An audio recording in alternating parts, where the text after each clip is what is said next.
आंबा मार्गदर्शक लक्ष्मण शिंदे. युट्यूबवरून आपल्याला संपर्क केला आणि आज ते आपल्या जापानी झेन आंब्याची लागवड करताय. एकूण त्यांनी 22 गुंठ्याची लागवड करताय 12x3 वरती. एकूण त्यांनी 600 रोपं आपल्याकडून आज जापानी झेन आंब्याची आणले आणि त्याची ते लागवड करताय.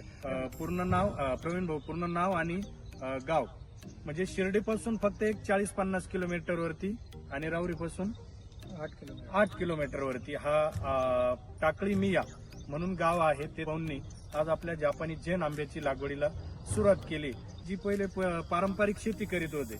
मग तुम्हाला आज ही आंब्याची लागवड करावं असं का वाटलं? तर ऊस आणि भुसार मालामध्ये काही म्हणजे शिल्लक राहत नव्हतं. पाऊस वगैरे अवेळी पाऊस पडणे यामुळे शेतीचं म्हणजे भुसार मालाचं भरपूर नुकसान झालं आणि आजपर्यंत म्हणजे ऊस आणि सोयाबीन, मका, कपाशी याच पिकांकडे माझा जादा भर होता.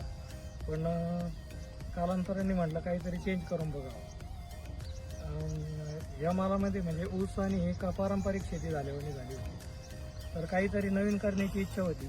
त्यासाठी मी यूट्यूबवर व्हिडिओ बघितला. तर झेन आंब्याचा व्हिडिओ बघितल्यानंतर मला लक्ष्मण शिंदे सरांची म्हणजे कॉन्टॅक्ट झाला.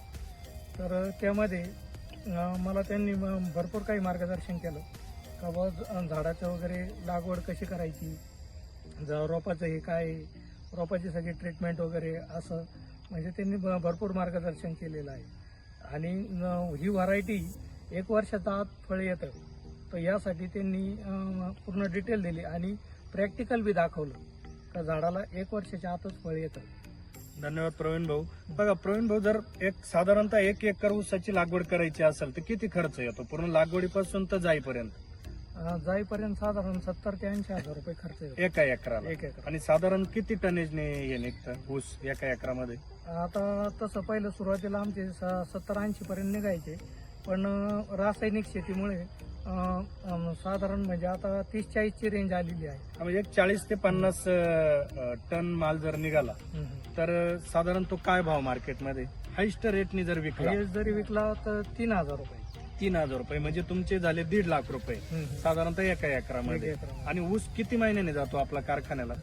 12 महिने लागतात. साधारण 12 महिने म्हणतायत. मी सांगली, सातारा, कराड या सगळ्या भागात फिरत असताना कमीत कमी 16 ते 18 महिन्यापर्यंत ऊस कारखान्याला जायला वेळ लागतो. आणि ऊस गेल्यानंतर साधारण प्रवीण भाऊ आपल्याला पैसे किती दिवसांनी भेटतात कारखान्याकडून? पेमेंट यायला साधारण 2 महिने लागतात. हो, 2 महिने ते 6 महिन्यापर्यंतचा कालावधी असा माझ्याकडे भरपूर शेतकऱ्यांचा डाटा आहे. कारण आपलं हे जे एक वाक्य आहे ते खूप जबाबदारीचं आहे. त्याच्यामुळे जर आपण पारंपरिक शेती करतोय, आज देशाची लोकसंख्या वाढती, महाराष्ट्राची लोकसंख्या वाढती, पण शेत काय वाढत नाही. शेताचं तुकडीकरण होत चाललंय. आज जे विभाजीकरण झालंय कुटुंबांमध्ये, त्याच्यामुळे आज जे शेत आहे आपल्या वाट्याला 1-2, 2-3 एकर, काही ठिकाणी तर 1 एकर वरती आली. मग जर आपण आज त्या शेतामधून ऊसासारखं, पारंपरिक मकासारखं, सोयाबीन सारखं पीक जर घेत बसलो आणि त्याच्यामध्ये 60-70 हजार रुपये खर्च करून येणारा जो मोबदला आहे 1 वर्षामध्ये जर तो दुपटीनं भेटत असेल, तर आज एवढ्या महागाईच्या युगामध्ये त्याच्यावरती आपण ना आपल्या मुलांची शिक्षण चांगले करू शकतो, ना कुठली गोष्ट असेल प्रगतीची. जर आपण काही स्वप्न बघितले असतील का आपल्याला एक 4 व्हीलर घ्यायची आहे, स्लॅबचा बंगला बांधायचा आहे, तर ह्या गोष्टी ह्या पारंपरिक पिकातून कधीच शक्य होणार नाही. त्यामुळे जे आपण फळ लागवडीकडे एकूण 16 फळ वनस्पतीवरती काम करतो, त्यापैकी प्रवीण भाईंनी युट्यूबवरती बघितलं आणि त्यांनी या आंब्याची लागवड केली. बघा, फळबागा इतर देशांच्या तुलनेत भारत फळबागेच्या बाबतीत खूप मागे आहे. इतर देशांमध्ये जर एखाद्या शेतकऱ्याकडे 5-10 एकर क्षेत्र असेल तर तो कमीत कमी 80% क्षेत्र हे आपल्या फळ लागवडीखाली आणतो आणि राहिलेलं थोडंफार क्षेत्र आपल्या उदरनिर्वाहासाठी ठेवतो. त्यामुळे त्यांचं जे उत्पन्न आहे आणि त्यांची जी मार्केटिंग व्यवस्था आहे की हे इतर देशांना फळ पुरवून निर्यात करतात आणि लाखो कोटी रुपये त्या फळबागेतून कमावतात. बघा, आंबा हा फळांचा राजा आहे आणि प्रवीण भाऊंनी जो निर्णय घेतलाय का राजाची शेती करायची, हा जो झेन आंबा प्रवीण भाऊ आपल्या शेतामध्ये लावताय हा बॉन्साय टेक्निकचा आहे. याला पहिल्याच वर्षी आंब्याला आंबे येतात. वर्षातून 2 ते 3 वेळेस या झाडाला व्हरायटीला आंबे येतात. दिसायला केशर आंबा आणि खायला हापूस आंब्याची टेस्ट. बघा, जर आज प्रवीण भाऊंनी 600 रोपं लावले आपल्या शेतामध्ये आणि एका वर्षाला पहिल्याच वर्षी 3 ते 5 किलो, दुसऱ्या वर्षी 5 ते 10 किलो आणि तिसऱ्या वर्षापासून एका झाडाकडून मिनिमम कमीत कमी उत्पन्न 20 किलोचं आहे. तर प्रवीण भाऊनी इथे आज आपल्याकडे 600 रोपांची लागवड केली. ती टप्प्याटप्प्यात पूर्ण क्षेत्र आपलं डेव्हलप करणार आहे. एका झाडाकडून 20 किलो जरी आपण आंब्याचे फळं पकडले तर एक 600 झाडांकडून त्यांच्याकडे एक 12 टन इतका आंबा उपलब्ध राहणार आहे. आणि मिनिमम रेट मार्केटचा ऑड सीझनला जर तुमच्याकडे आंबा उपलब्ध असेल तर तो 100% डझनने विकला जातो. जो की आपण सुरत मार्केटला जर आज बघितलं तर देव दीपावलीला तिथे आंब्याच्या पेटीचं पूजन केलं जातं. तर तिथं काही हजार रुपये, 7,500 ते 8,000 रुपये या डझनने, 3 डझनची पेटी 7,500 रुपयाला विकली गेली होती. पण आपण एक अक्षय तृतीयाच्या मुहूर्तावरती आपल्याकडे आंबे खाल्ले जातात आणि इतर वेळेस जे ऑड सीझनला जर आंबा तुमच्याकडे उपलब्ध असेल तर आज 3 स्टार, 5 स्टार आणि मॉलमध्ये या आंब्याची विक्री मोठ्या प्रमाणात होते. म्हणजे डिमांड अँड सप्लाय वरती आपण काम करतोय. ज्याची मागणी त्याचा पुरवठा. बघा, ऊसाच्या शेतीला आम्ही आळशी शेतकरी म्हणतो का जे पाणी लावून द्यायचं. आपल्याकडे सोन्यासारखं शेत पडलेलं आहे, पाणी मुबलक आहे. पण आपण लागवड करतोय पारंपरिक शेतीची, ज्याच्यामध्ये शेतकरी फक्त कर्जबाजारी होत चाललाय. तो त्याच्या कुटुंबाचा कुठलाही उदरनिर्वाह करू शकत नाही. तर या माध्यमातून प्रवीण भाऊ आपल्याशी जोडले. ही बॉन्साय टेक्निक आहे. 4 ते 7 फूट एवढ्याच उंचीचा होणार. तोही पुढच्या 25, 30, 35 वर्षामध्ये. एका झाडाकडून मिनिमम 20 किलो माल घेतला आणि तो 100 रुपयांनी जरी विकला तर लाखो रुपये या आंब्याच्या शेतीमधून प्रवीण भाऊंना निघणार आहे.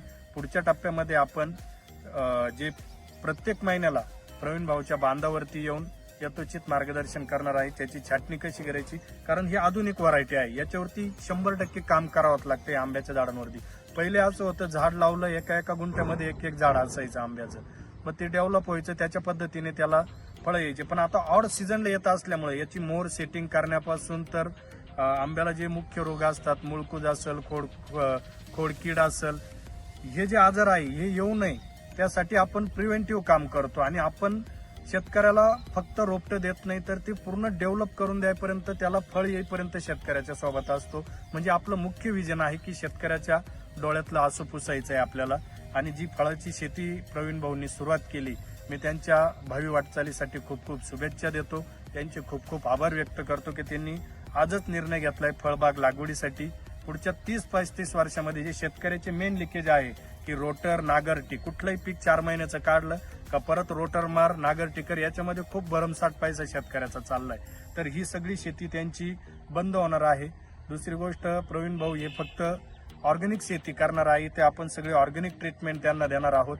म्हणजे ड्रिपने काय द्यायचं, वरतून स्प्रे कसा घ्यायचा, खत व्यवस्थापन कशी करायचं आणि त्याची छाटणी कशी घ्यायची, हे सगळं यथोचित मार्गदर्शन आपण प्रत्येक महिन्याला प्लॉटला व्हिजिट करून तेथे करणार आहोत.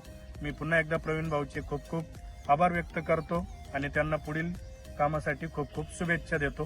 धन्यवाद. हाथों में भर के चला बिजलियां,